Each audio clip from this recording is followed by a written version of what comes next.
আচ্ছা দি, আমি আসছি। হ্যাঁ, সাবধানে যা, ঠিক আছে? যা।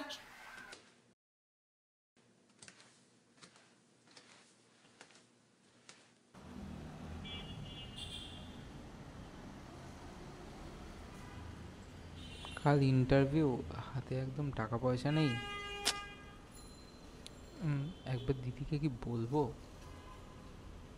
না থাক।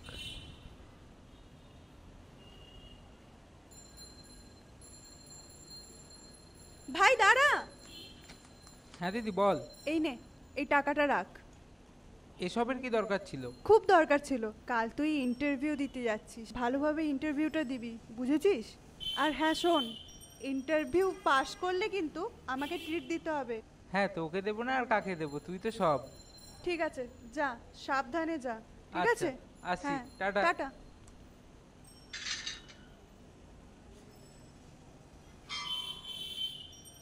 এখন তোর অফিস আছে না? হ্যাঁ, একটু পরেই বেরোবো।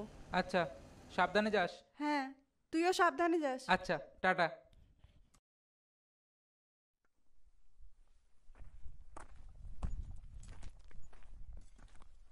আমার দিদিকে আমার মনের কথা বলতেই হয় না, কিভাবে ও সব বুঝে যায়। ভাই বোনের সম্পর্কটাই মিষ্টি মধুর, তাই না? আমার দিদির সম্পর্কে আরো জানতে দেখুন কাল রাত্রি।